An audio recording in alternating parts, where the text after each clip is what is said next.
അനുമതിയില്ലാതെ അപകീർത്തിപ്പെടുത്തും വിധം അധ്യാപികയുടെ ഫോട്ടോ സിനിമയിൽ ഉപയോഗിച്ചതിനെതിരെ കോടതി നടപടി.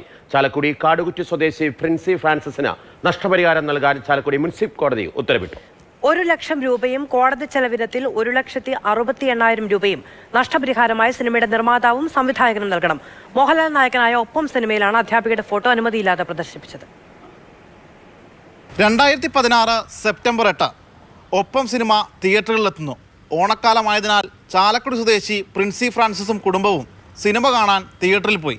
സിനിമ തുടങ്ങി 29-ാം മിനിറ്റിൽ അവിചാരിതമായി പ്രിൻസിയുടെ ചിത്രം സ്ക്രീനിൽ തെളിഞ്ഞു.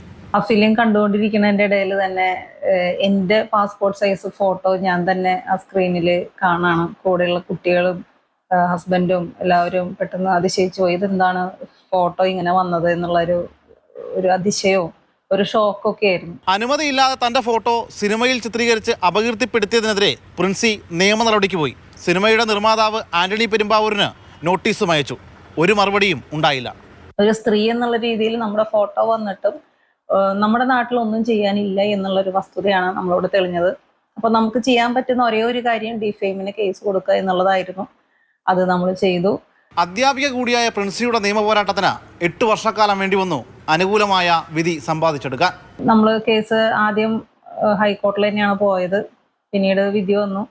നമ്മുടെ താമസത്തിനടുത്തുള്ള മുനിസിപ്പൽ കോടതിയിലാണ് നമ്മൾ കേസ് കൊടുക്കേണ്ടത് എന്നുള്ള രീതിയിൽ നമ്മൾ ഡിഫെയിമിന് കേസ് കൊടുത്തു. ഒരു 7 വർഷം കഴിഞ്ഞതിന് ശേഷമാണ് നമുക്കൊരു വിധി നമ്മുടെ കയ്യിലോട്ട് വന്നത്.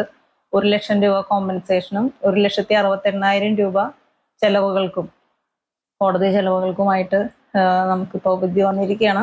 സാമൂഹ്യ പ്രതിബദ്ധതയുടെ ഭാഗമായിട്ടായിരുന്നു പ്രിൻസിയുടെ നിയമ പോരാട്ടം. പ്രിൻസിക്ക് അനുകൂലമായ വിധി സിനിമാ മേഖലയ്ക്ക് ഒരു താക്കീത് കൂടിയാണ്. സുജി പട്ടാമ്പിക്കൊപ്പം ശ്യാംപ്രസാദ് ഉത്തമൻ, മാതൃഭൂമി ന്യൂസ്, തൃശൂർ.